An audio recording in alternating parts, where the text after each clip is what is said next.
Montagne, une situation d'urgence qui invite à repenser de façon complète l'aménagement du territoire subi, entre guillemets, par les différents pays d'Europe et celui qui appelle de leur vœu.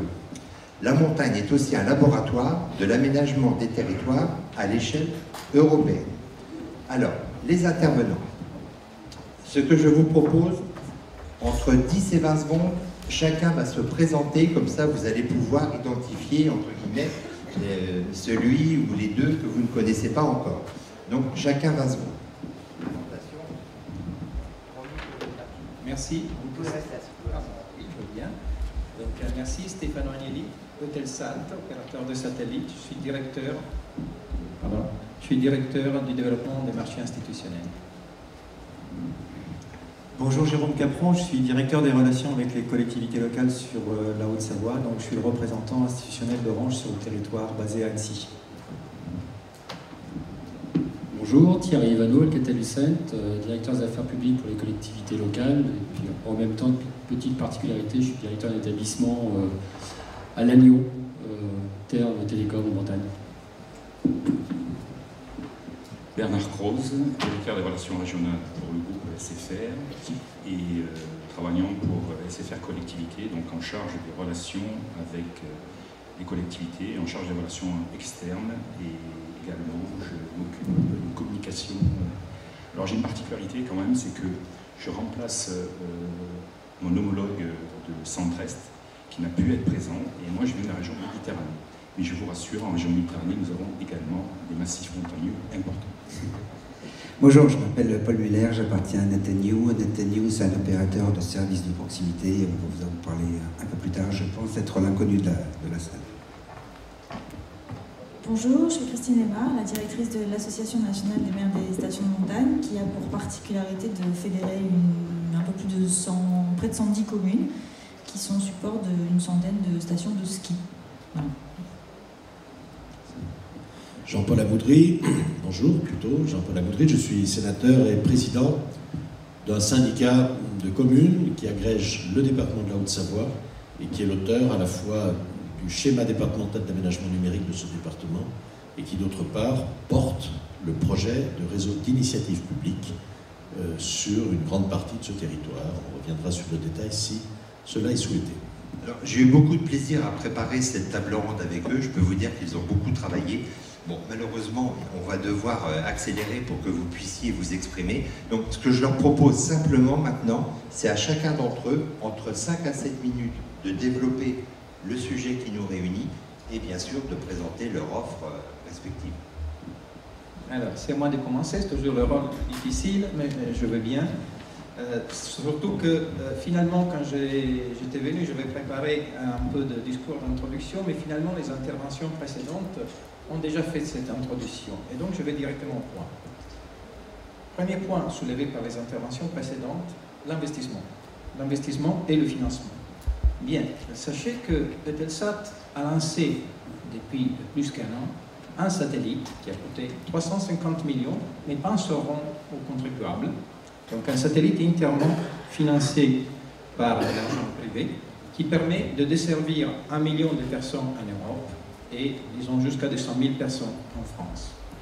On a déjà dit que le satellite est une solution adaptée aux zones montagneuses, tout simplement parce que le coût de connexion par satellite est le même qu'on soit au centre de Paris ou sur le Mont Blanc, ce qui n'est pas le cas des investissements faits par les opérateurs terrestres. Donc le coût est indépendant de la densité des populations.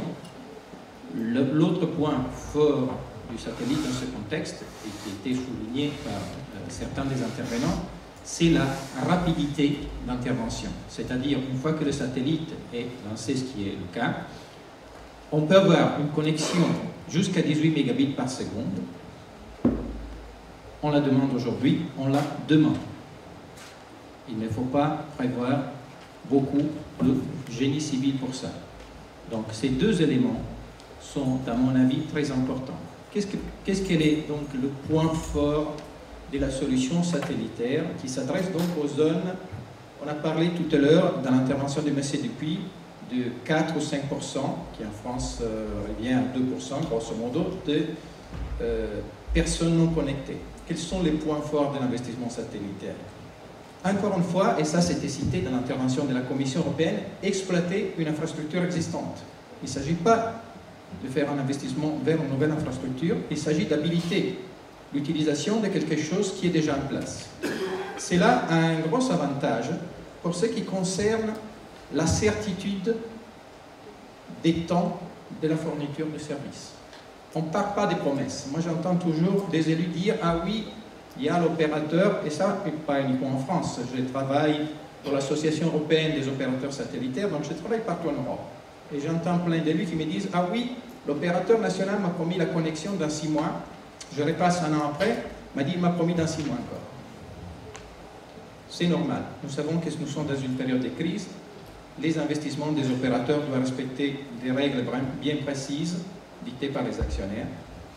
Dans le cas des satellites, l'avantage dû au fait que l'investissement a déjà été fait est qu'on a une certitude sur le temps d'intervention. Cela permet aux utilisateurs d'accéder aux services. On a parlé de l'importance dans les zones de montagne de tous les services, soit liés à la santé, soit liés à l'éducation, ou plus en général aux aspects de services publics, tout ce qui est service public. L'autre aspect, c'est qu'on n'a pas besoin de beaucoup d'argent public pour connecter les gens.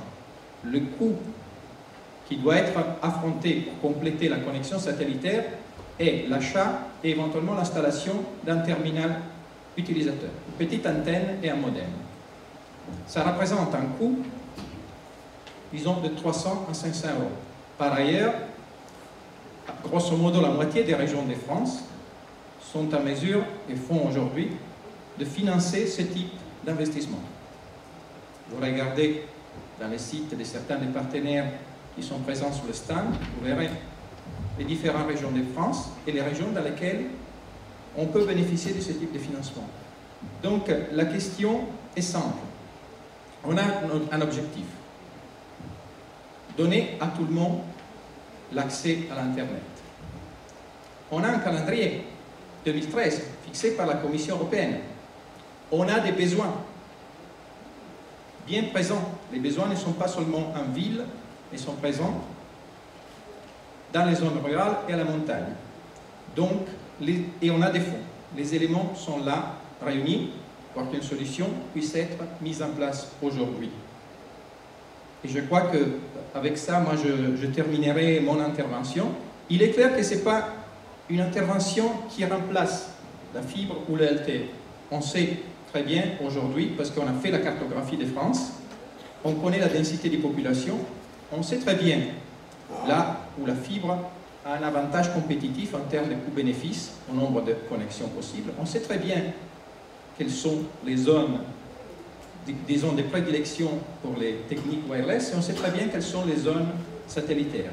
Donc là, si vous voulez, ma question d'une certaine manière est pourquoi on fait les investissements en séquence, fibre, backhaul, LTE et éventuellement les satellites, et pourquoi on n'intervient pas en parallèle pour remplir avec des solutions d'aujourd'hui, des besoins d'aujourd'hui. Merci. Merci. Ça doit vous calmer, monsieur le sénateur, quand vous entendez, on n'a pas besoin de beaucoup d'argent. Jérôme Capron, directeur des relations avec les collectivités territoriales de Haute-Savoie, Orange. Merci, bonjour à tous. Bien, aujourd'hui, je propose de vous présenter les intentions et les ambitions du groupe France Télécom Orange en matière de déploiement de réseaux très haut débit, et pas seulement dans les zones denses. Donc je m'attacherai exclusivement justement aux déploiements qui vont être faits par France Télécom Orange en dehors des zones denses, et d'ailleurs dans le cadre du programme national très haut débit qui a été cité en introduction par Madame la Ministre. On agit aujourd'hui dans le cadre de ce programme national très haut débit, et France Télécom Orange a déclaré au Commissariat général à l'investissement, dans le cadre de l'appel à manifestation d'intention d'investissement, le déploiement de la fibre FTTH sur ses fonds propres dans 3600 communes en France. Donc on voit que 3600 communes en France, on est bien au-delà des zones dites très rentables et de celles qui attirent l'appétence des opérateurs. Parmi ces communes, on peut dire que dans les territoires de montagne, il y en a un certain nombre qui sont probablement des communes adhérentes à l'Association nationale des élus de la montagne, entre autres. Donc ce sont 2 milliards d'euros d'investissement qui sont prévus entre 2010 et 2015 et probablement à peu près autant sur la période 2015-2020. Autrement dit, sur ces fonds propres, Orange va couvrir 60% des foyers du territoire national et le complément des foyers à couvrir sera réalisé par probablement les acteurs publics et peut-être que le président Amoudry développera le projet sur la Haute-Savoie en ce qui concerne le réseau d'initiatives publiques. Voilà, en Haute-Savoie, on couvrira 40% des foyers. On ne peut pas parler de très haut débit en ne parlant que de la FTTH. Bien évidemment, il s'agit également du déploiement de réseaux mobiles de 4e génération. Donc vous savez qu'Orange a déjà ouvert la ville de Marseille et la ville de Lyon. Et notre président Stéphane Richard fera des annonces avant la fin de cette année sur nos ambitions en matière de couverture 4G. Pour tout vous dire, dans cette période effectivement délicate pour l'ensemble du marché des télécoms, notamment en matière d'investissement, et je ne reviendrai pas effectivement sur les problématiques soulevées par le sénateur Hérisson, c'est bien dans cette période de difficulté que le groupe Orange a décidé justement de faire l'effort d'investissement et quoi qu'il en soit, nous sanctuarisons nos investissements en priorité numéro 1 sur les mobiles 4G et en priorité numéro 2 sur la FTTH. Pour autant, le réseau cuivre est aujourd'hui la source des engagements à tenir en matière de couverture au débit d'ici fin 2013. Donc il nous appartient de continuer à l'entretenir puisque ce réseau sert à desservir l'ensemble des territoires pour l'ensemble des opérateurs et ce sont là aussi plusieurs centaines de millions d'euros qui continuent d'être investis dans le réseau cuivre chaque année pour en assurer la pérennité, la bonne qualité de service. Voilà, je pense que ce sont plutôt des nouvelles rassurantes et pour conforter nos intentions, nous avons engagé, dans le cadre des concertations avec les collectivités territoriales, à travers l'élaboration des schémas directeurs d'aménagement numérique, les commissions consultatives, qui sont des instances, on va dire, obligatoires et réglementaires. Donc nous envisageons, et nous avons commencé de signer un certain nombre de conventions avec les collectivités territoriales qui le souhaitent, qui consistent à les rassurer, leur expliquer et communiquer sur nos indicateurs de suivi des déploiements FTTH pour démontrer que les engagements que nous avons pris, nous les tenons, même si ces engagements sont ceux d'un opérateur privé qui intervient sur ses propres fonds. Voilà, merci pour votre écoute. Même punition, d'accord. Même punition, vu d'un équipementier télécom, je reprenais la phrase qui était dans le propos introductif, repenser l'aménagement du territoire. Et pour l'Alcatel Lucent, qu'est-ce que ça peut dire, repenser l'aménagement numérique du territoire, mais c'est aussi repenser quels sont les nouveaux usages qui vont arriver. Et nous, en tant qu'équipementier, essaye de voir à 2, 3, 5, 10, voire 15 ans, mais dans les télécoms, c'est une éternité, pour pouvoir proposer justement des nouvelles solutions technologiques aux chers clients opérateurs, mais aussi aux collectivités territoriales, de façon, elles aussi, à pouvoir projeter dans l'avenir des nouveaux investissements et ce nouvel aménagement du territoire.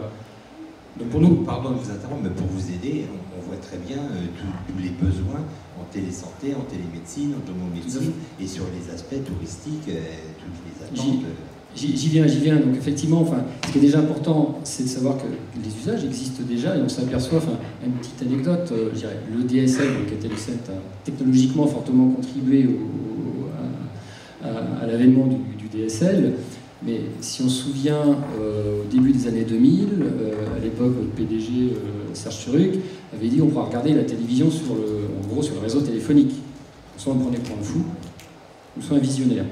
Heureusement, il fut visionnaire. Ce qui veut dire qu'au début des années 2000, on n'y croyait pas trop. On se dit on va regarder la télévision sur le DSL, à quoi ça va servir, et en gros par ma ligne téléphonique.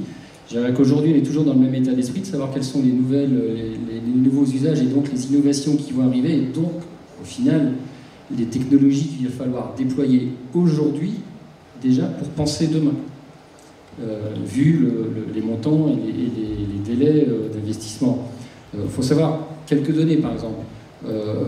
Aujourd'hui, quand on parle de téléphonie, au niveau des smartphones, la densité de smartphones aujourd'hui par kilomètre carré est de 400. En 2016, elle sera de 12 800. Encore, ça se trouve, on se trompe. Ça veut dire qu'il va y avoir une explosion des usages et des débits. On le voit déjà, par exemple, aux États-Unis, les opérateurs mobiles qui investissent très fortement dans le 4G aujourd'hui. L'un de nos clients, par exemple, ATT aux États-Unis, déjà pour les 3 années qui vont venir, prévoit 14 milliards d'euros d'investissement supplémentaires dans le fixe et le mobile parce qu'il s'aperçoit que les usages explosent. Quand, je dirais, pour la première fois, une technologie est arrivée avec déjà le terminal, l'iPhone entre autres, et tout de suite, les geeks new-yorkais de Los Angeles ont tout de suite testé l'usage et le réseau. Donc nous, derrière, on tremblait un peu de savoir si le réseau allait tenir. Il tient, mais de plus en plus, il va falloir augmenter les capacités. Donc on s'aperçoit déjà que les usages existent, ils sont peut-être embryonnaires, ils sont appréhendés de plus en plus par tout un chacun, que ce soit d'un point de vue professionnel, résidentiel, service public. On en apprécie de plus en plus la convivialité de tel ou tel usage, l'automaticité, etc. Et on s'aperçoit aussi, par exemple, c'était sur le mobile, que côté fixe, en 6 ans, on pense que les débits vont être multipliés par 10.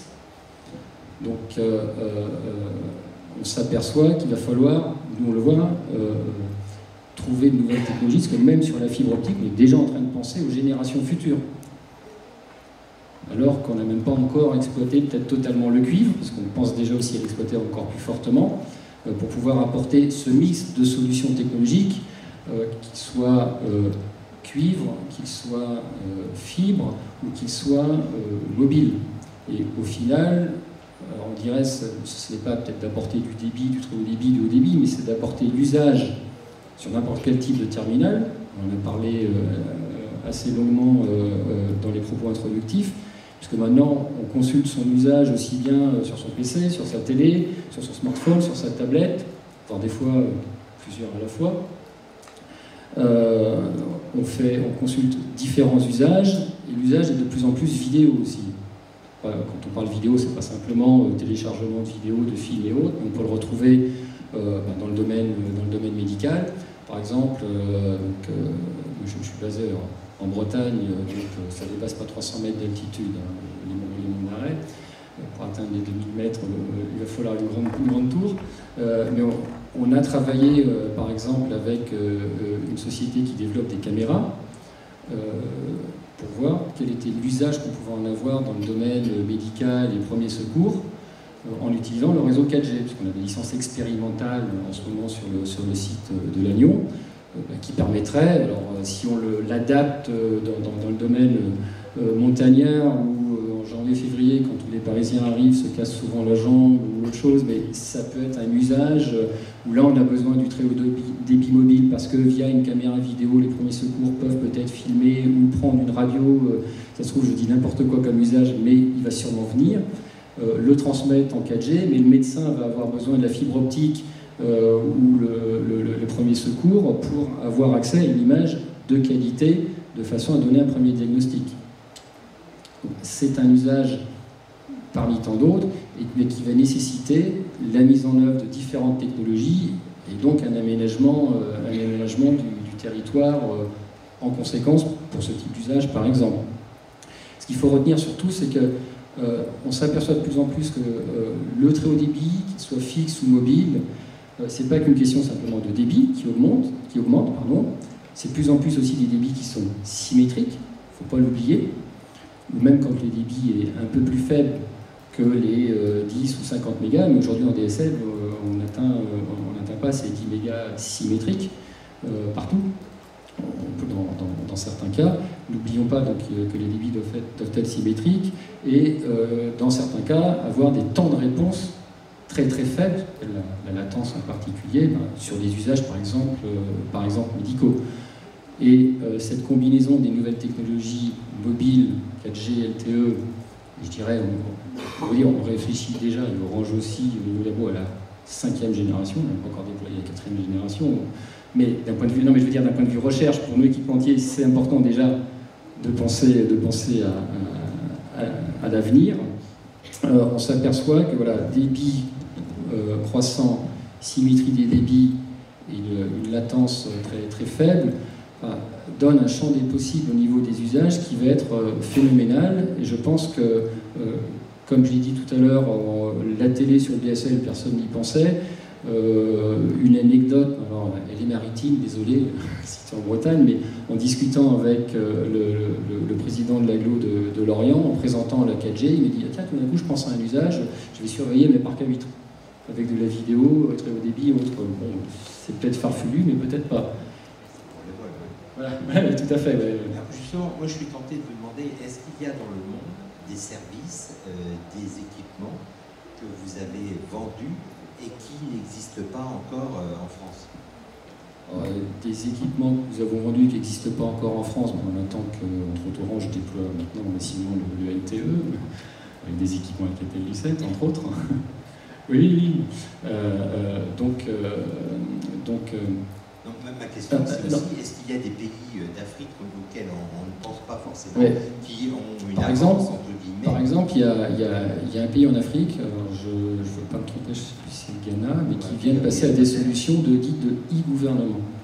Donc passant, je caricature, mais passant, c'est pas de l'âge de pierre haute, mais quasiment, enfin, l'administration très, très, très forte, très lourde, ils sautent le cap où ils vont tout dématérialiser avec des plateformes de services et d'usage pour faire de la e-administration, mais c'est pas qu'une expérimentation, cette fois c'est tout l'État qui va y passer. Alors derrière, effectivement, ça nécessite, entre autres, les infrastructures et les bons tuyaux. Mais par exemple, aussi en Afrique du Sud, le paiement mobile est très fortement développé. En France, aujourd'hui, il n'est pas encore totalement. Voilà. Concernant l'opérateur SFR, nous avons aujourd'hui un client, un Français sur deux qui est client chez SFR, puisque nous avons 21 millions de clients mobiles et plus de 5 millions de clients fixes, font que nous avons effectivement des obligations très fortes en matière de qualité de service et d'aménagement numérique des territoires. Mon collègue d'Orange, France Télécom, le mentionnait tout à l'heure, il y a des investissements qui sont effectivement sacralisés pour le déploiement du très haut débit, que ce soit le très haut débit mobile, que ce soit le très haut débit fixe et fibre optique. Alors, pour la première fois, je pense qu'il faut quand même le souligner, le monopole de la boucle locale fixe fibre optique a été remis en question, puisque SFR, dans le même cadre qu'a souligné mon confrère, est partenaire avec Orange sur le déploiement du très haut débit fibre optique en France concernant les zones moyennement denses.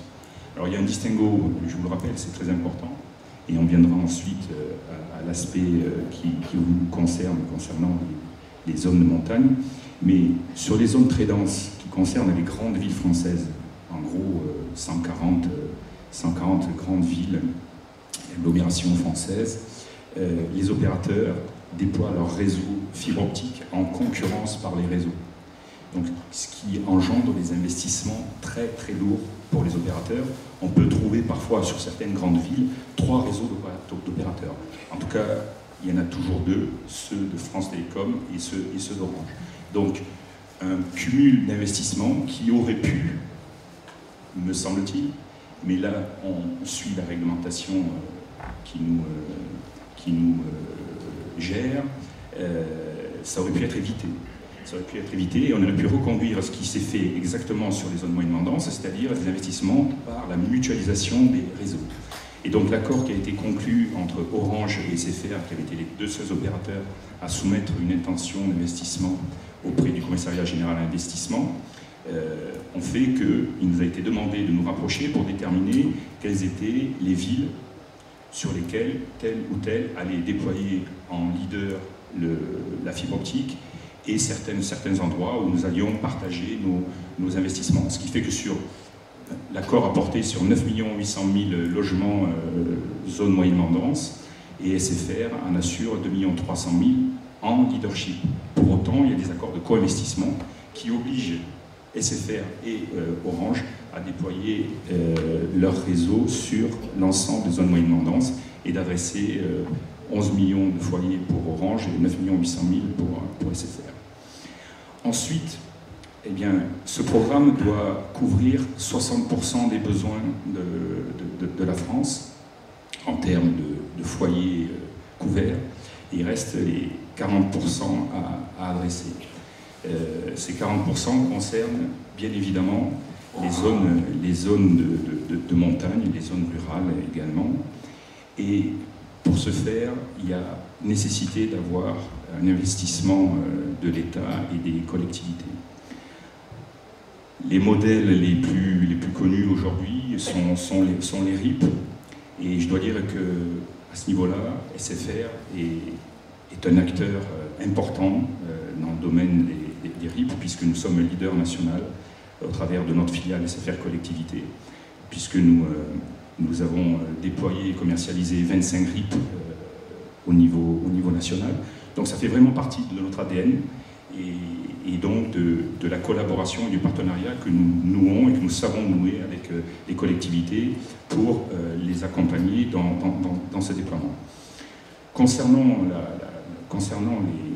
les RIP qui sont déployés pour la fibre optique, nous préconisons une forme de RIP particulier qui est le marché de travaux d'un côté et affermage ou régie de l'autre pour les opérateurs, car notre savoir-faire en la matière est plus sur l'exploitation et la commercialisation, ainsi que la gestion notamment des systèmes d'information qui sont inhérents à chaque réseau d'initiative publique.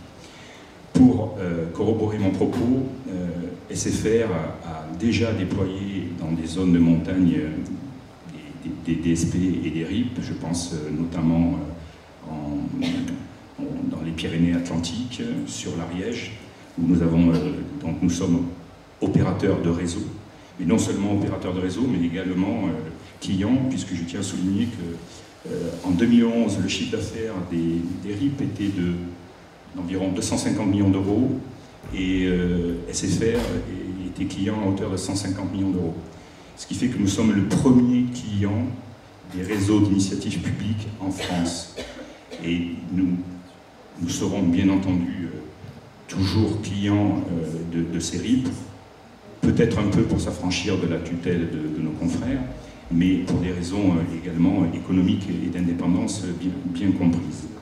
Enfin, je terminerai mon propos sur les réseaux 4G, qui sont effectivement prometteurs en termes de très haut débit, notamment pour les zones de montagne.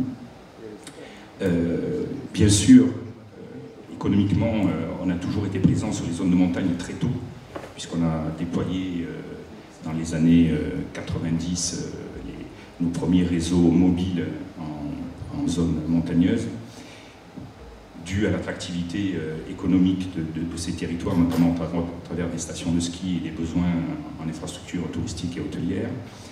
Mais nous allons continuer cette implication et ces déploiements avec la 4G, puisque au travers des licences qui nous ont été octroyées, et là je parle au nom de tous les opérateurs, les opérateurs se sont engagés à couvrir à terme 99,6% de la population française. Parmi ces 99,6%, il y a des zones de déploiement prioritaires sur lesquelles nous sommes engagés et qui concernent vos zones de montagne. Nous nous sommes engagés à couvrir 40% de ces zones dans les 5 ans à venir.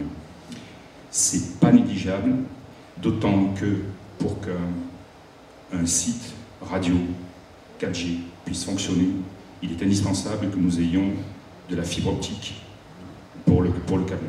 Compte tenu des débits que nous avons à gérer, compte tenu des débits que nous avons à transiter, de l'ordre de 100 mégabits, nous sommes obligés d'avoir les réseaux conséquents pour le faire. Donc, une obligation pour nous de déployer de la fibre optique, ne serait-ce que pour pouvoir proposer ces débits en mobilité. Et enfin, pour rejoindre ce que disait mon voisin, en termes de services, et c'est vrai partout, il n'y a pas que les geeks qui sont concernés, nous sommes tous concernés par ce phénomène, c'est l'explosion de la data mobile au niveau des usages. Entre 2010 et 2011, la data mobile a été multipliée par 2, ce qui fait que nous sommes tous opérateurs confrontés à cette explosion du trafic, et donc dans une logique permanente de renfort de la capacité de nos réseaux. C'est pour ça que nous continuons à investir massivement dans nos réseaux. SFR a investi 1,6 milliard d'euros dans ces réseaux mobiles et fixes en 2011. En 2012, nous investissons la même chose, on est sur le même train pour justement éviter l'engorgement de nos réseaux. Aujourd'hui, il faut savoir que commercialement, plus de 1 mobile sur 2 est un smartphone. Et les perspectives laissent à penser que demain, 80% des ventes des équipements seront des smartphones. Donc une obligation complète dans l'obligation qui nous est faite aussi d'offrir une qualité de service irréprochable, c'est de continuer à investir. Et ça passe par un investissement sur nos réseaux mobiles et bien sûr nos réseaux fixes avec la fibre optique, quel que soit le lieu. Merci Bernard Crozès. Le voisin, c'était Thierry Evano. Moi, je suis tenté tout de même de vous poser une question. Si vous avez écouté un petit peu la radio aujourd'hui, on parle beaucoup de free avec vous, et de négociations, de rapprochement, mais bien sûr, c'est pas le sujet. Hein. Donc on peut passer le micro si vous n'êtes pas... Si vous non, écoutez, il n'y a pas de sujet tabou. Le marché des télécoms a vécu ces derniers mois de grands bouleversements. Je pense qu'on vient de vivre une rupture profonde par rapport à notre vision du marché. Alors, bon, je ne vais pas épiloguer sur les raisons qui font que nous venons de vivre cette rupture profonde en termes de coûts. Mais aujourd'hui, les conséquences c'est effectivement ce qu'on peut regretter, et j'ai beaucoup apprécié tout à l'heure le propos de monsieur le sénateur qui disait qu'il faut faire attention à ne pas privilégier le tout consumériste. Parce que les investissements et les capacités d'investissement des opérateurs sont évidemment liés aux marges que nous dégageons. Un cabinet spécialisé dans les télécoms en France a fait l'analyse, suite à l'arrivée fracassante de Free, il faut bien le dire, que le marché des télécoms avait vécu une destruction de valeur de 7 milliards d'euros sur le marché français, sur le marché national. 7 milliards d'euros, avec des destructions d'emplois à la clé, et bien entendu, une obligation en conséquence pour les opérateurs de revoir leurs investissements. C'est indéniable. Ce qui fait qu'aujourd'hui, au niveau des acteurs des télécoms, je crois qu'on peut dire que tout le monde discute avec tout le monde. Évidemment, pour faire des économies d'échelle, évidemment pour revoir notre business model, et les discussions qui sont rapportées par la presse. Il y a eu, il y a 15 jours, il y avait Numéricable. Il y a un mois, il y avait des discussions entre SFR et Bouygues. Aujourd'hui, c'est avec Free. Demain, c'est avec Vodafone, notre ancien actionnaire au niveau de Vivendi. Toutes les options sont aujourd'hui sur la table. Il n'en demeure pas moins que nous continuons à investir, que le 28 novembre, nous mettons en service, nous ouvrons opérationnellement et commercialement la ville de Lyon, et que le 18 décembre, nous ouvrirons la ville de Montpellier en 4G mobile, et bien d'autres par la suite. Mais c'est vrai, vous avez raison de le souligner, nous avons passé un point d'inflexion. Le chiffre d'affaires des opérateurs télécoms en France baissait déjà depuis 5 ans. Cette année, pour SFR, en termes de chiffre d'affaires, il va baisser de l'ordre de 6%. Il va, au niveau des résultats, il va baisser de l'ordre de 10 à 15%, ce qui réduit notablement notre capacité d'investissement, c'est très clair. Mais pour autant, nous devons adapter notre modèle et nous allons continuer à investir comme nous le faisions, parce que c'est une obligation si on veut continuer à assurer une qualité de service. Merci Bernard Crozès. Je salue Henri Cam, le créateur et le fondateur de la Grande Odyssée Savoie-Mont-Blanc, qui en fin de journée va nous exprimer ses besoins en très haut débit à travers sa très belle course et son événement extraordinaire. Paul Muller. Oui, bonjour. Alors, je fais partie de la société Net & New. Net & New, c'est une jeune société. On n'aura pas à commenter des rumeurs de rachat, enfin pas aujourd'hui. Donc c'est déjà ça, c'est l'économie que ça va nous laisser. Même si c'est une jeune société, on a déjà l'habitude de travailler avec des collectivités, avec des régies immobilières, avec des hôtels, des grands ensembliers d'hôtels depuis un certain nombre d'années, depuis une dizaine d'années. Et on leur offre en termes de réseau, du service ou des services de réseau. Et particulièrement en station. Donc on a déjà un vrai retour d'expérience des besoins, on a un vrai usage, des vraies réponses aux usages de stations de montagne particulièrement. Et donc on arrive aujourd'hui avec un préfixe d'opérateur Net & New. Alors pourquoi? En fait, il s'agit simplement de faire le constat, il y a des ruptures en station de débit, il y a des ruptures de télévision, il y a des ruptures de possibilités d'offres à exprimer en valeur ajoutée aux clients finaux, que sont les administrations, que sont les entreprises, que sont les grandes chaînes hôtelières, que sont les grands hôtels de luxe. Et donc on a aujourd'hui une vraie demande de ces gens qui ne savent plus comment essayer de suivre les besoins des clients connectés.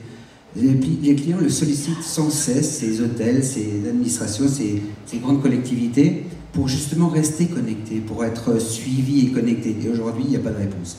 Donc en fait, nous on se positionne avant tout comme un opérateur de services de proximité. Donc on va offrir effectivement des services d'IP, des services de télévision, des services autour d'offres dédiées par rapport au territoire, par rapport à une station, par rapport à une ville. Donc on va monter des offres ou des réponses qui sont juste le constat opéré par les professionnels, les administrés, les collectivités. Donc nous, on va monter de façon ad hoc une structure, une réponse, une offre et un bouquet de services qui sera totalement adapté et totalement customisé pour le territoire. Imaginons une ville, ou imaginons une partie d'une montagne, de la Tarentaise par exemple, on pourra faire des offres qui sont à la Tarentaise, pour la Tarentaise, avec les besoins locaux des entreprises. On l'a dit tout à l'heure, des entreprises qui vont attaquer le monde entier de cette partie-là, il leur faut des besoins sur mesure. Donc nous allons monter de façon rapide, puisque dès qu'on signe une convention, dans l'année, ou maximum dans les 12 mois, on ouvre le service pour le client final. Merci. On continue avec Christine Lemar, directrice générale de l'Association nationale des maires de stations de montagne. Merci. Alors moi, je ne suis pas sûre d'avoir tout bien compris. Il nous reste une demi-heure. Et je ne suis pas certaine que les élus des communes de stations aient bien, eux aussi, toutes les connaissances pour tout bien comprendre. Et je pense qu'ils sont un peu paumés dans ce maquis des différentes offres que vous présentez tous ici aujourd'hui. Et il y a, à mon avis, un fort besoin de les informer et de faire de la pédagogie auprès d'eux, parce qu'ils doivent probablement toujours se poser la question de c'est beaucoup d'investissement, puisqu'on l'a vu, c'est coûteux, tout le monde le dit, et pour les opérateurs et pour les collectivités. Et toujours sans doute avec un peu l'inquiétude de ne pas faire le bon choix, ou de faire le choix d'une solution qui ne sera pas forcément la plus adaptée aux besoins de leur territoire. Qui sera dépassée très vite. Ou qui sera dépassée très vite parce qu'elle risque d'être obsolète. Voilà. Je pense que c'est un petit peu la problématique des élus, et il y a peut-être besoin de les rassurer de ce point de vue-là lorsque vous communiquez avec eux. Il est clair que, on l'a vu tout à l'heure, aujourd'hui, la connexion à Internet, c'est incontournable. C'est une demande forte des clients dans les stations de montagne. Tout le monde veut rester connecté avec sa tribu. Les pères de famille veulent pouvoir regarder leurs mails pendant qu'ils sont en vacances avec leurs enfants de temps en temps. Et ça nécessite d'avoir une fiabilité de la connexion qui n'est pas toujours facile en station de montagne. Je l'ai moi-même éprouvé dans des hôtels haut de gamme où je n'avais pas de connexion Internet pour regarder mes mails. Voilà. Donc c'est un vrai sujet, et c'est un sujet d'autant plus important que, comme l'a rappelé Cécile Duflot, il y a une nécessité de diversifier l'offre dans les stations de montagne, que certaines stations auraient les infrastructures pour pouvoir se diversifier sur du tourisme d'affaires, de congrès, de séminaires, et sans Internet, là, c'est juste pas possible. Vous ne pouvez pas avoir de congrès si vous n'avez pas d'Internet et si vous n'avez pas une bonne connexion. Donc, on sait aujourd'hui que le client ne veut plus payer le Wi-Fi à l'hôtel. Il y a une étude récente qui dit que 77% de la clientèle, des voyageurs européens estiment que le Wi-Fi à l'hôtel, c'est un service de base qui n'a pas à être payant. Donc, il y a une vraie demande dans les prestations hôtelières d'avoir un service Wi-Fi de qualité. Et puis, on sait aujourd'hui que Internet sert aux professionnels, c'est fondamental pour la commercialisation. La commercialisation de l'offre touristique. Et puis c'est également très important pour certains acteurs de station, notamment les opérateurs de remontée mécanique, parce qu'aujourd'hui, grâce à Internet, on peut faire un diagnostic sur un équipement de remontée mécanique défaillant, voire le réparer si c'est un problème, pas un problème de pièce, mais un problème électronique de liaison, voilà. Et donc c'est évidemment très stratégique pour ces opérateurs de remontée mécanique que d'avoir de très bonnes connexions Internet. C'est pour ça par exemple qu'à Tignes, l'opérateur de remontée mécanique s'est associé à la collectivité pour faire monter la fibre, parce que le département de la Savoie et le département de la Haute-Savoie a la même politique de faire monter la fibre en station, et c'est très bien. Il faut que les territoires en altitude soient connectés comme les autres, c'est très important. Et donc à Tignes, par exemple, la collectivité s'est mis d'accord avec les remontées mécaniques, de façon à ce que les remontées mécaniques prennent une part du coût, qui était de 3 millions, un peu plus de 3 millions, pour pouvoir avoir une bonne connexion, parce que pour eux c'était stratégique.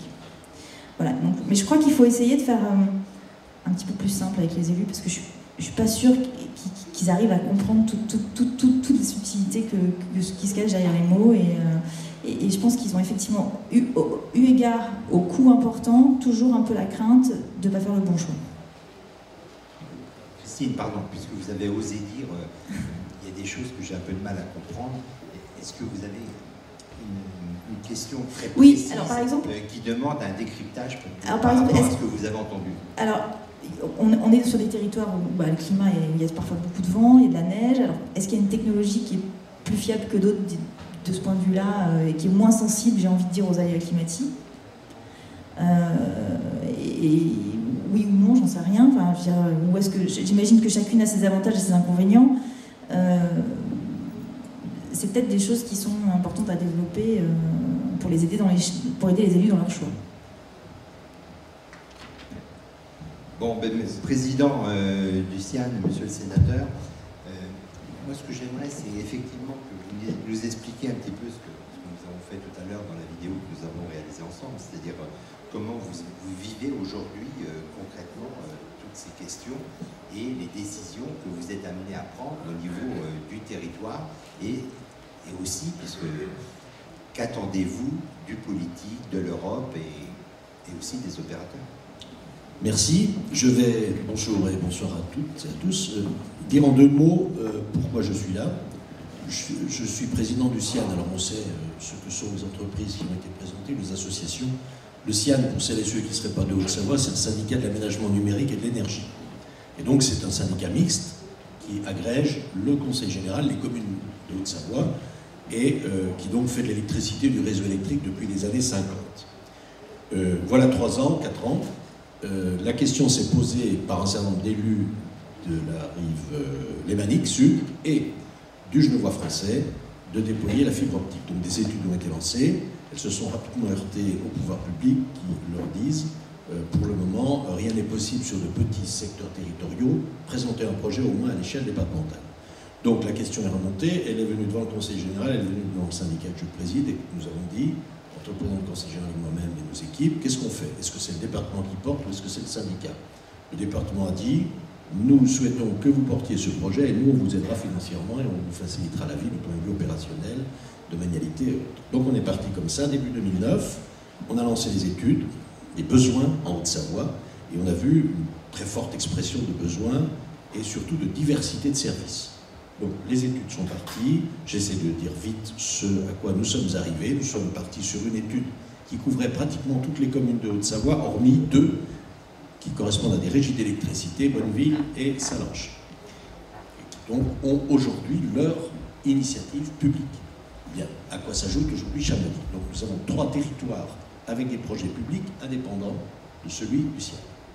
Et puis, notre projet a été corrigé avec un défaut de mutualisation que nous attendions, à savoir que l'appel à manifestation d'intention d'investir a entraîné le choix effectué par les opérateurs privés, qui sont donc intervenus sur 4 territoires, les agglos d'Annecy, d'Annemasse, la ville de Thonon et la ville de Cluses, soit 27 communes qui représentent 40% de la démographie et des richesses du territoire.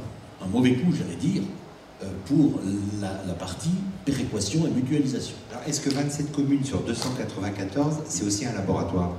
C'est un laboratoire. Oui, ben c'est un laboratoire, je vais y arriver, puisque notre projet aujourd'hui, il est très bien parti. Donc on a vécu cette expérience, et on s'est dit à un moment donné, puisque le FEDER nous était refusé, puisqu'il n'y en avait plus, l'enveloppe était asséchée, puisqu'on avait cette privation de moyens de mutualisation sur ces 4 territoires urbain, on s'est dit, est-ce que le projet il est fichu ou pas? On s'est retourné vers l'État, et donc l'État a apporté une compensation, à savoir que nous avons aujourd'hui une mutualisation, une péréquation qui n'est pas horizontale entre les différents assiettes territoriales de la Haute-Savoie, mais l'État a bien voulu, et j'oserais dire, grâce à la qualité de notre projet, nous accompagner et compenser le défaut de mutualisation et le défaut de FEDER. Voilà donc où nous en sommes, et nous avons donc un tour de table financier qui fait que sur un projet de l'ordre de 130 millions, nous avons un peu plus de 60 millions de fonds publics.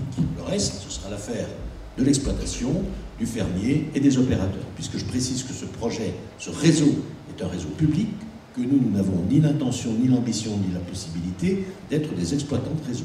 Nous allons mettre ce réseau dans les mains d'un fermier qui l'exploitera, et le fermier traitera avec des opérateurs, et tous les opérateurs privés, y compris ceux qui sont sur cette tribune, pourront venir exploiter ce réseau. Donc c'est ça notre vision, et je dirais que ça s'inspire de quoi? Ça s'inspire de notre volonté, aussi bien au Conseil général qu'au syndicat, de faire qu'il n'y a pas une commune qui doit rester de côté.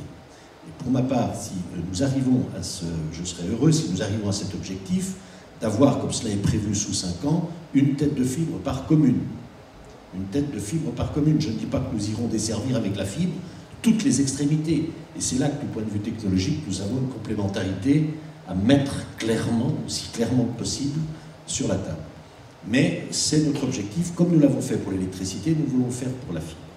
Ensuite, qu'est-ce que nous faisons en 5 ans? Nous voulons desservir 90% des entreprises de plus de 6 employés, près de 50% des ménages, bien sûr en dehors des zones amies, des 4 zones urbaines, et en dehors des 3 secteurs publics de Bonneville, Cluses et de Sallanches et Chamonix. Et puis, les collèges, puisque nous avons un partenariat avec le Conseil général, ça fait partie de notre contrat, les lycées, puisque nous avons là, de même façon, un contrat avec la région. Et enfin, bien sûr, les établissements à caractère sanitaire et évidemment un certain nombre de bâtiments publics, plus nos stations de sport d'hiver, qui attendent avec une impatience grandissante que nous les équipions. Je pense aux appels que nous recevons à Megève, à la Clusaz, à Morzine et ailleurs. Voilà en quelques mots ce qu'est ce projet. Donc nous sommes aujourd'hui le premier département rhône-alpin à avoir bénéficié d'une aide du Fonds de solidarité numérique conséquente, puisque comme je l'ai dit, nous avons le bénéfice de cette mutualisation. Et j'ai eu le plaisir de le présenter devant M. Louis Gallois il y a quelques jours, ce projet ayant été sélectionné parmi les 3 Rhône-Alpins, projets Rhône-Alpins, qui bénéficient du grand emprunt et qui sont, je dirais, référents, considérés comme tels, au titre des investissements d'avenir. Je crois donc qu'on a réussi un bon équilibre entre le public et le privé. Et je crois que ce montage peut, et je réponds à votre question, servir peut-être de laboratoire. Mais reste la question de la mutualisation. Et pour en terminer, je dirais que nous avons dans cette matière 3 défis. Il y a un défi politique, il y a un défi financier, il y a un défi technologique. Si je commence par le technologique, je dirais qu'il faut, et ça c'est pas tellement mon boulot, c'est qu'il faut que nous sachions apporter la meilleure réponse technologique en fonction des territoires et des activités et des besoins. Un hameau archi excentré où il n'y a que de l'habitat, je pense qu'on n'a pas besoin d'aller mettre du 100 mégas et que des solutions diverses peuvent être inventées. Ça, c'est le défi technologique et je suis bien incapable, moi, de dire très précisément ce qu'il faut. Deux, il y a le défi politique. Le défi politique, c'est de dire si oui ou non on veut une péréquation, si on veut une équité territoriale. Et je dis que ça n'est pas qu'un discours, ça doit être un acte. Et l'acte, c'est de réaliser le montage de la mutualisation. Si on ne fait pas ce montage de la mutualisation, on s'en tient à un discours et c'est tout. Je vais vous donner l'exemple de la téléphonie mobile. Depuis 15 ans, j'essaye d'obtenir la desserte d'une vallée du canton dont je suis l'élu par les opérateurs. Les opérateurs, il y a 15 ans ou 20 ans, ont reçu le message des pouvoirs publics « Partagez-vous le territoire ». Ils se sont partagés le territoire.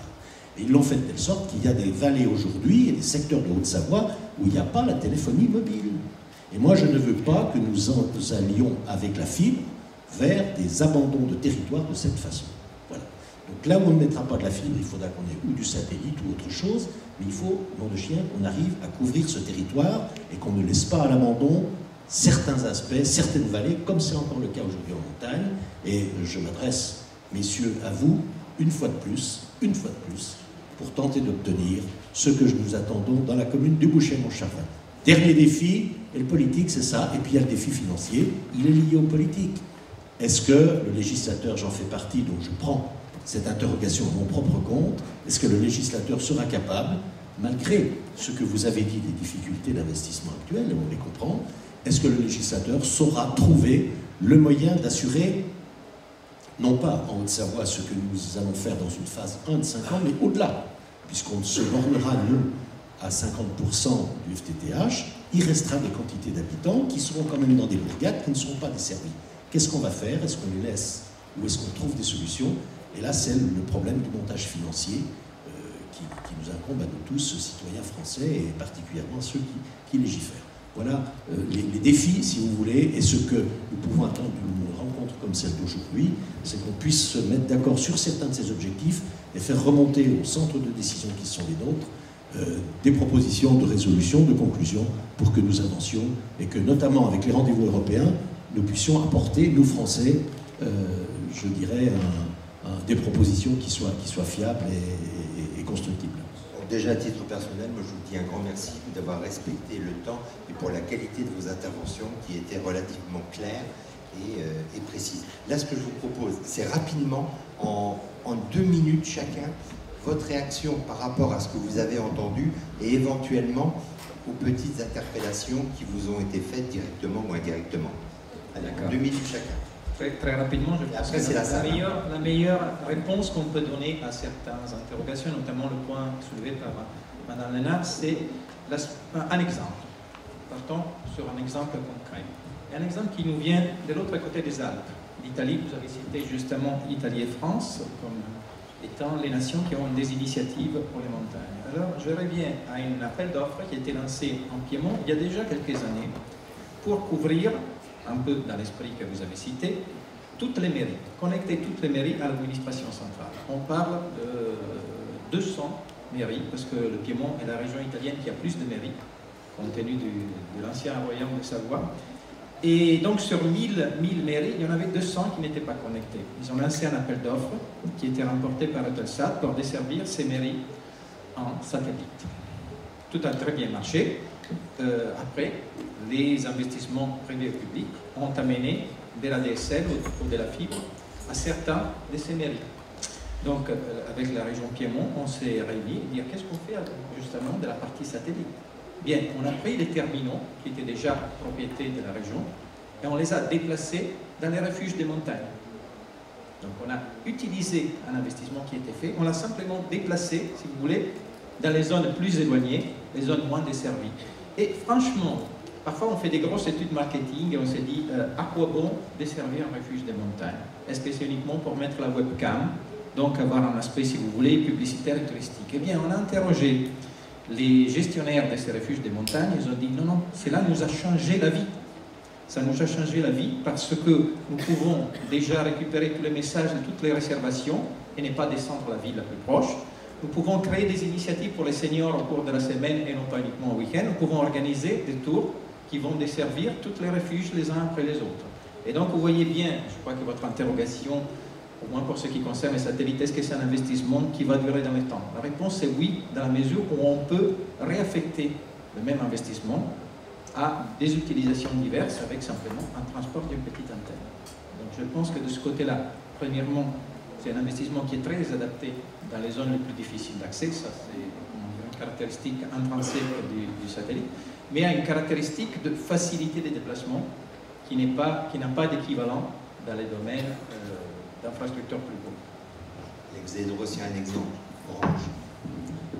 Alors moi je reviendrai sur d'abord une synthèse des interventions à la fois de mon confrère d'SFR collectivité et puis bien sûr du président Luciane à Moudry. Je pense qu'on peut quand même se féliciter en ce qui concerne le réseau fixe FTTH de la mutualisation qui finalement, s'il y a une chose qu'il faut retenir, c'est bien ça. C'est-à-dire que les réseaux déployés par les opérateurs privés dans le cadre de l'AMI, de toute façon, en dehors des zones denses, sont des réseaux entièrement mutualisés. Et au-delà des accords signés avec SFR, il y a des accords également qui ont été signés avec Bouygues et avec le groupe Free Iliad, donc justement pour l'utilisation des réseaux FTTH qui vont être déployés à la fois par Orange, et je pense que c'est le même cas en ce qui concerne SFR, et puis la mutualisation sur le réseau d'initiative publique, puisque ces réseaux d'initiative publique ont vocation, in fine, bien évidemment, à être commercialisés auprès des opérateurs qui pourront produire leurs offres de services. En ce qui concerne l'interpellation sur les réseaux mobiles, et on en a déjà longuement discuté, et je vais être bref sur le sujet, mais quand même ça soulève une question importante d'un point de vue politique, et puis on ne va pas, je dirais, statuer sur la commune de Bouchet-Montcharvin. La question qui est abordée là est la question, là encore, de la fracture numérique quelque part, et notamment de la mutualisation. C'est pas un hasard si j'ai parlé de la mutualisation sur les réseaux fixes. Eh bien, la mutualisation sur les réseaux mobiles aujourd'hui n'est pas une mutualisation de facto. La réglementation en France, et même, je peux dire en Europe, mais je parle sous couvert, est une réglementation qui prévoit justement des obligations de couverture par chacun des opérateurs attenant à l'attribution des licences et des fréquences, que l'itinérance est possible, mais qu'elle n'est pas obligatoire et qu'elle n'est pas de mise. Or, pour la couverture des zones blanches mobiles, dans le programme 2004, 2005, 2006, il a été prévu des dispositifs de mutualisation et d'itinérance. Bon, il se trouve qu'ils n'ont pas forcément été mis en place partout, essentiellement pour des questions budgétaires, pas seulement des opérateurs. Autour de la table, il y avait les opérateurs et les collectivités territoriales.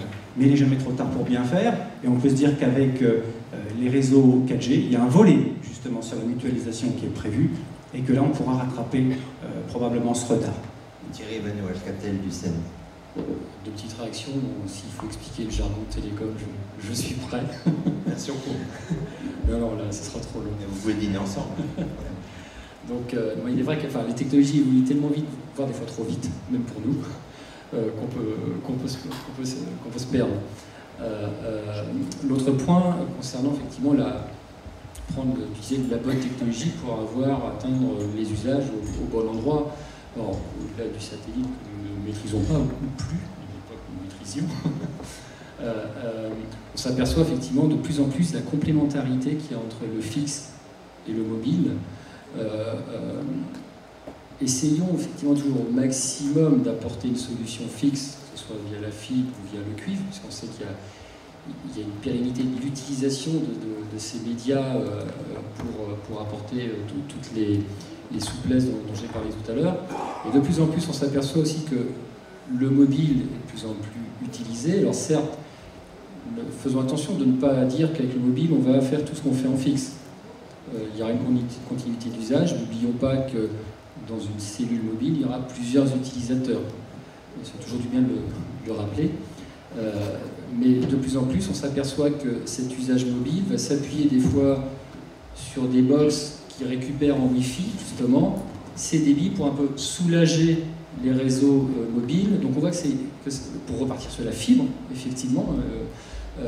Et c'est donc cette multi-utilisation de multi-technologies qui, à un moment donné, va apporter le bon usage au bon endroit. Donc, nous, on avait fait l'exercice il y a un an sur un livre blanc de savoir, à un moment donné, entre FTTH et montée en débit, quelle est la meilleure solution en termes d'investissement.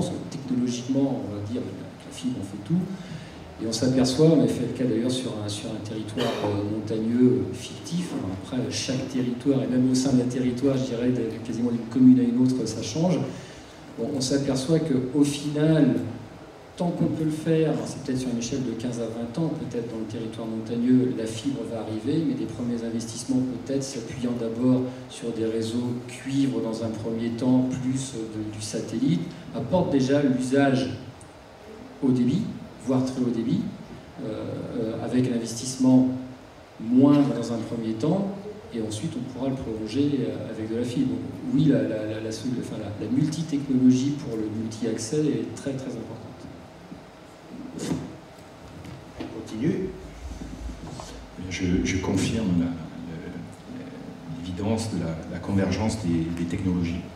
En fait, on travaille tous sur l'accès au meilleur réseau disponible à l'endroit où nous nous trouvons. C'est vrai pour le mobile. Vous parliez de Wi-Fi. On a mis un service en place sur les mobiles qui permet d'autoconnecter sur le Wi-Fi si le Wi-Fi est présent, puisque les box des opérateurs sont ouvertes. En tout cas, les notes le sont. Donc, si un réseau Wi-Fi SFR est disponible avec un meilleur débit que le service 3G présent sur le secteur, vous basculez. Donc, c'est effectivement la convergence et la complémentarité des réseaux. Alors, c'est sûr que la meilleure techno au niveau du fixe, c'est la fibre optique. Et c'est pas une techno qui est en passe d'être dépassée. On parle d'une échéance dans le temps de 30 ans. Et heureusement, si je puis me permettre, parce que vu les opérateurs aujourd'hui, le retour sur investissement sur justement les investissements que nous concentrons en fibre optique sur les zones moyennement denses, les zones très denses, c'est à 20 ans. Donc ce sont des investissements très lourds. L'investissement mini sur une installation d'une prise, c'est 300 €. Et l'échelle va jusqu'à 2000-2500 € dans les zones peu denses. Enfin, monsieur le sénateur, je reviens vers vous puisque vous avez interpellé. Alors je ne connais pas bien le problème, mais d'un point de vue général, à l'époque, effectivement, il y avait eu un accord exemplaire entre l'État, un accord tripartite entre l'État, les collectivités, vous le connaissez bien d'ailleurs, et les opérateurs, qui était un accord sur les zones blanches en téléphonie mobile, où un recensement avait été opéré sous l'égide de la DATAR, et qui avait recensé les villages et les communes non couvertes, y compris les très petites. Et nous avons réalisé une couverture commune entre les trois opérateurs à l'époque, Orange, Bouygues et SFR, qui a porté sur 3300 communes. 3300 communes. Ce que je peux regretter, ne connaissant pas l'histoire régionale, c'est que la commune que vous mentionniez n'ait pas fait partie du recensement qui s'était fait sous l'autorité du Conseil général. Alors, peut-être qu'en conclusion, on peut formuler le vœu sur la 4G ou sur les autres technologies fixes qui nous préoccupent ce soir. On puisse envisager un partenariat de la sorte, puisqu'il a porté ses fruits et avec des coûts partagés. Et c'est le vœu que je formule, moi, ce soir. En tout cas, je peux vous assurer que sur le RIP que vous avez lancé concernant la Haute-Savoie, bien entendu, SFR sera votre premier client. Comme sur les autres RIP au niveau national. Merci. Paul Muller.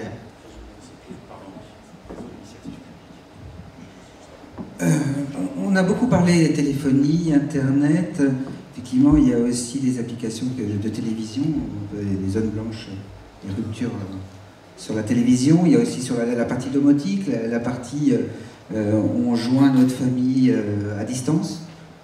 Effectivement, c'est par l'Internet. Nous, on essaye, encore une fois, et j'insisterai là-dessus et je repasserai le micro, sur la partie service de proximité, avec l'étude réelle, parce qu'il y a eu ce constat, des besoins. Christine Neymar, c'est un peu plus clair depuis une demi-heure. Oui, justement, voilà, j'ai tout simplement vous remercier d'avoir fait un effort de simplification. Merci.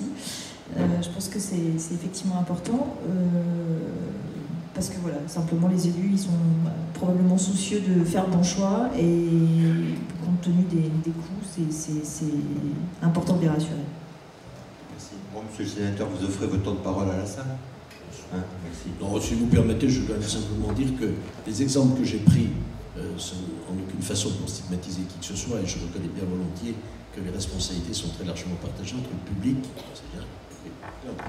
Mais simplement, ce qu'il faut, c'est que nous ne recommettions pas et que nous ne renouvelions pas les lacunes, les carences dont on porte encore aujourd'hui sur la téléphonie mobile, des séquelles bien fâcheuses. Voilà, donc c'est la raison pour laquelle je crois que l'intervention du public doit avoir un schéma départemental d'aménagement et d'avoir un plan de route, une feuille de route pour les années qui viennent et qu'on se partage le boulot, ça me semble très bien. Il y a 40 ans, j'animais déjà des tables rondes sur la télématique et je dois dire que ça fait plaisir d'avoir un dialogue aussi transparent et positif. C'est à vous. Tout est clair. Qui souhaite témoigner ou apporter une question? Oui, bonjour. Jean-Christophe Nguyen-Vincent, je suis conseiller numérique auprès du président et sénateur Philippe Laurent. J'avais juste deux réflexions sur le propos de la table ronde fort intéressante. Sur l'aspect d'abord, parce que trop souvent on a tendance à opposer initiative privée et initiative publique. D'un côté, investissement privé et investissement public.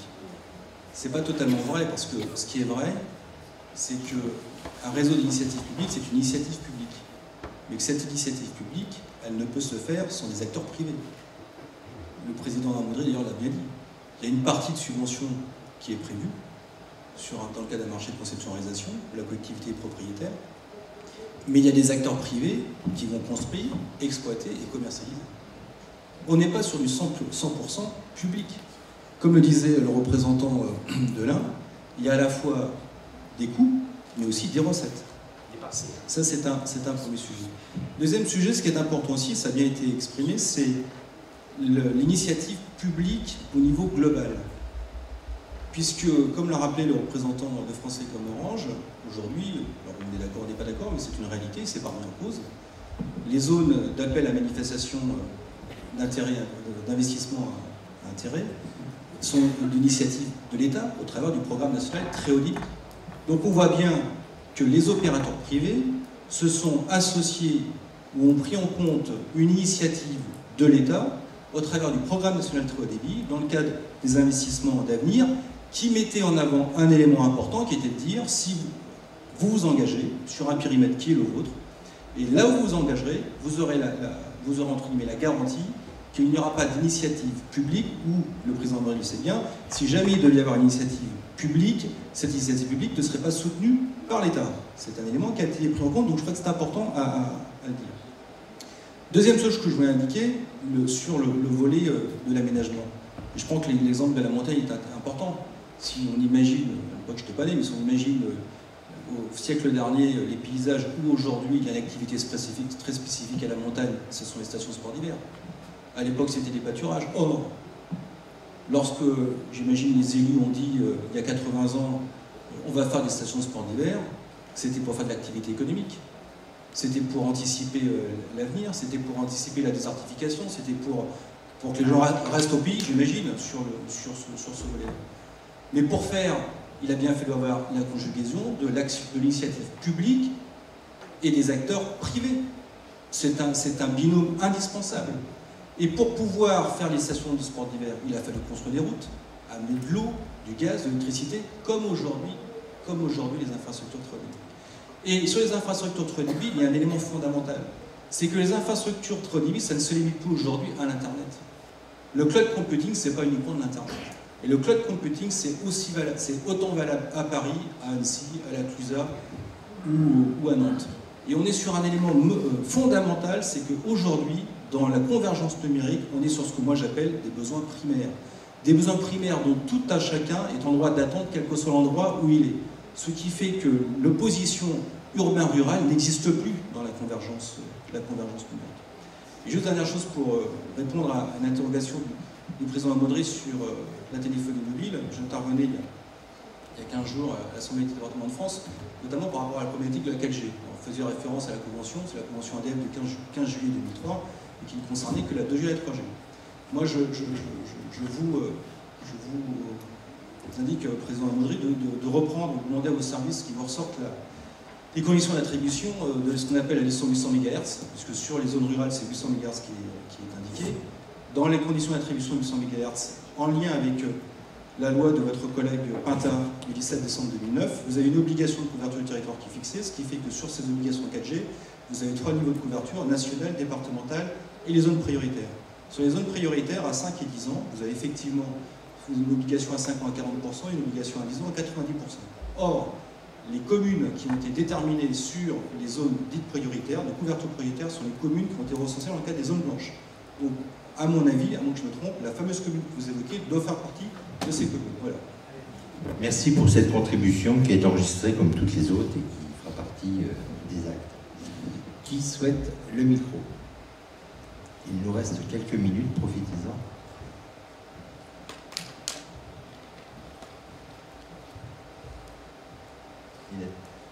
Alors là, si les journalistes se mettent à poser des questions, Bruno Jean Leprat. Merci, Monsieur Amoudry. Quand vous évoquiez ce défi financier, est-ce que c'est plutôt aujourd'hui les pistes prises par le gouvernement, par les associations de collectivités locales, type ARF, ADF, etc. Qu'est-ce que vous encouragez? Qu'est-ce que vous trouvez pertinent? On pense au plan de relance, aux investissements d'avenir, etc. Qu'est-ce que vous soutenez dans ce registre et quelles initiatives pensez-vous actuellement ou quel corps constitué pensez-vous défaillant cette réflexion sur le digital pour tous et le très haut débit en particulier? Il y a déjà de quoi faire. La dissertation, je pense, si vous voulez, que actuellement, enfin je ne sais pas quelle est l'enveloppe du FSN actuellement qui est affecté à combien, là je ne pourrais pas vous donner d'éléments précis. Bon. Mais il y a une chose qui est sûre, c'est que si on prend la carte de France avec tous les projets qui sont en voie de démarrage comme le nôtre ou en cours de lancement comme je crois celui de la Savoie, il reste à peu près un tiers des départements de France où pour le moment il n'y a rien. Donc pour ces départements-là, sauf à ce que le gouvernement aujourd'hui réouvre une enveloppe nouvelle de style investissement d'avenir, mais ça n'est pas mon avis d'actualité, il n'y a rien. Donc quelles sont les hypothèses possibles?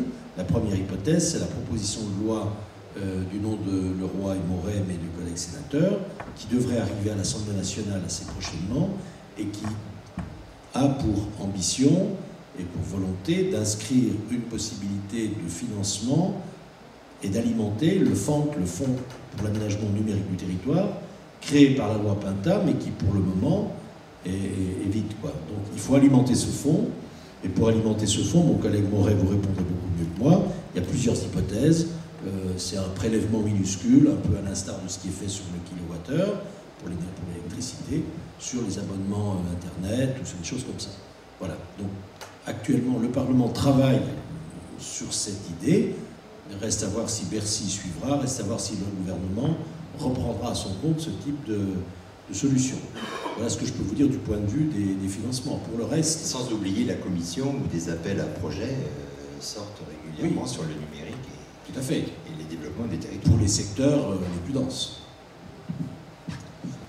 Bien, mais écoutez, c'était un plaisir d'être avec vous. Un grand merci à la tribune, un grand merci à la salle. Et je repasse le micro avec grand plaisir à Bruno Jean Leprat.